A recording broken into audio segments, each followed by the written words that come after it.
samarin fa. Kai dan malam, da Allah ka dan shiga nan gidan ka ce ana kira Aisha. To, ita tambayawa za a cewa. A kawai ka ce mata Abdurrahman Ajasu ne yazo. Ka ce ga ta nan tafe. Oke, dan malam nagode. Ina wuni? Lafiya kalau ya kwana biyu.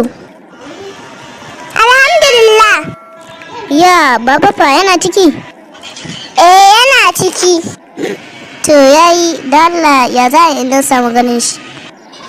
To yayi ba damuwa. Baba ina wuni? Lafiya kalau. Baba ka yi haƙuri na taso ka, wani abun alkhairi ne zai sami ni nan ba da daɗewa ba. Ubangiji Allah ya sa albarka ka ji ko? Amin baba kuma ina farin ciki. Yanzu dai baba a takaice so nake idan akwai inda za ku iya komawa.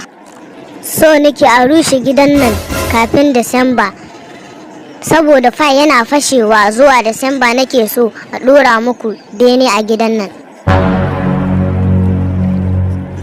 Don rage min aiki kafin Disamba, don shi ne dalilin da yasa na zo mu ɗan tattauna. Yaro wani abu ne kuma fe? Baba ba fe ba, in ka ji ana fi network to baba shi ne. To yaro wani abu ne fe network ɗin? Baba ba fe network ba. To yaro ka san bakin ne namu na tsahi sai a hankali. Baba ai fi wani network ne wanda yake tara coins idan ana mani na manyan kuɗaɗe. Wanda ni a yanzu nake da shi coins ɗin. Baba idan ta fashe, ban ji wanda zai iya haɗa kafa da ni a wurin kuɗi ba.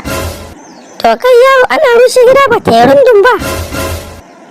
Baba muna ɗan jira ne, kaga idan Allah ya ɗan tayatar da muwa, yan ka samu koda 15,000 ne, ai lahiya lau ne kaga baba normal ne. Iskancin banza iskancin yohi, yaron banza yaro mara kirki. Kai yanzu dan ka raina wa mutane da wayo ba kama da tsammanin zaka samu kuɗin kawai ka zo kana ta shirme. Da ka bar ni na ɗan je na kwanta na miƙe 15,000 don uban ka ko garin suna ci gidan ku.